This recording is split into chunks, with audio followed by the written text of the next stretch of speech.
राष्ट्रपति जगदीप धनखड़ ने खराब स्वास्थ्य का हवाला देते हुए इस्तीफा दे दिया है, लेकिन अब आगे क्या धनखड़ नोटिस पीरियड पर रहेंगे? उपराष्ट्रपति ही राज्यसभा के सभापति भी होते हैं, तो अब ये जिम्मेदारी कौन संभालेगा? नए उपराष्ट्रपति का चुनाव कब और कैसे होगा? इन सभी सवालों के जवाब आपको हमारे इस वीडियो में मिलने वाले हैं। सबसे पहले आप ये जान लीजिए कि धनखड़ ने कहा है, मैं संविधान के अनुच्छेद 67A के अनुसार तत्काल प्रभाव से भारत के उपराष्ट्रपति पद से इस्तीफा देता हूं, यानी कोई नोटिस पीरियड नहीं। अपने त्यागपत्र के साथ धनखड़ ने राज्यसभा के सभापति पद से भी इस्तीफा दे दिया है।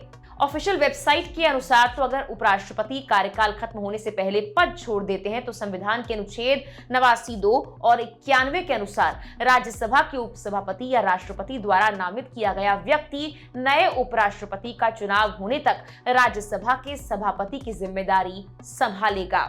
ऐसे में जगदीप धनखड़ के उपराष्ट्रपति पद छोड़ने के बाद राज्यसभा के उपसभापति हरिवंश नारायण सिंह अस्थायी रूप से सभापति का कार्यभार संभाल सकते हैं, लेकिन वो सिर्फ राज्यसभा की कार्रवाई का संचालन करेंगे। उपराष्ट्रपति को संविधान के अनुसार मिली शक्तियों का वहन करने की अनुमति नहीं होगी।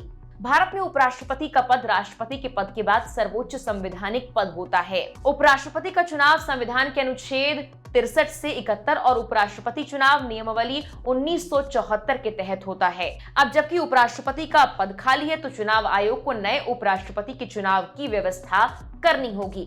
संविधान के अनुच्छेद 68 के खंड 2 के मुताबिक उपराष्ट्रपति के निधन, त्यागपत्र या पद से हटाए जाने या किसी और कारण से खाली होने वाली जगह को भरने के लिए जल्द से जल्द चुनाव कराने का प्रावधान है। उपराष्ट्रपति का चुनाव आमतौर पर निवर्तमान नेता के कार्यकाल की समाप्ति के 60 दिनों के अंदर होता है। हालांकि इस्तीफे के मामले में ऐसी कोई समय सीमा नहीं होती है। चुनाव राष्ट्रपति और उपराष्ट्रपति चुनाव अधिनियम 1952 के तहत आयोजित किए जाएंगे और कार्यक्रम की घोषणा भारत निर्वाचन आयोग द्वारा की जाएगी। उपराष्ट्रपति का चुनाव संसद के दोनों सदनों लोकसभा और राज्यसभा के सदस्यों द्वारा गुप्त मतदान करके किया जाता है। उपराष्ट्रपति का चुनाव लड़ने के लिए भारत का नागरिक होना जरूरी है। उसकी उम्र 35 साल से ज्यादा होनी चाहिए और वो राज्यसभा का सदस्य चुने जाने की सारी योग्यताओं को पूरा करता हो। उपराष्ट्रपति का चुनाव लड़ने वाले उम्मीदवार को 15,000 रुपए जमा भी कराने होते हैं। ये जमानत राशि की तरह होते हैं। दोनों सदनों में बहुमत रखने वाली भाजपा के नेतृत्व वाली एनडीए द्वारा अब जल्द ही किसी उम्मीदवार का चयन किए जाने की उम्मीद है। चर्चा हो रही है किसी वरिष्ठ भाजपा नेता, पूर्व राज्यपाल या किसी केंद्रीय मंत्री को उम्मीदवार बनाया जा सकता है। हरिवंश सिंह जो 2020 से राज्यसभा के उपसभापति के तौर पर कार्य कर रहे हैं, उनको भी उनके अनुभव और सरकार से मिले विश्वास को देखते हुए एक संभावित उम्मीदवार के रूप में देखा जा रहा है। हालांकि भाजपा ने किसी भी नाम की बात नहीं कही है। उपराष्ट्रपति और राज्यसभा के सभापति के रूप में अपने कार्यकाल के दौरान धनखड़ का विपक्षी नेताओं के साथ अक्सर टकराव होता रहा है। अक्सर संवेदनशील विषयों पर उनकी टिप्पणियों ने सत्तारूढ़ गठबंधन के अंदर भी चिंता पैदा कर दी। बता दें कि धनखड़ इससे पहले पश्चिम बंगाल के राज्यपाल रह चुके हैं और 2022 में एनडीए के उम्मीदवार के रूप में उपराष्ट्रपति का चुनाव लड़कर जीत हासिल की थी। गौरतलब है देश के 14वें उपराष्ट्रपति जगदीप धनखड़ ने 21 जुलाई की रात अपने पद से इस्तीफा दिया। उन्होंने स्वास्थ्य कारणों को इसकी वजह बताया। 74 साल के धनखड़ का कार्यकाल 10 अगस्त 2027 तक था। उन्होंने 10 जुलाई को एक कार्यक्रम में कहा था, ईश्वर की कृपा रही तो अगस्त 2027 में रिटायर हो जाऊंगा। धनखड़ ने अनुच्छेद 67A के तहत राष्ट्रपति मुर्मू को त्यागपत्र सौंपा।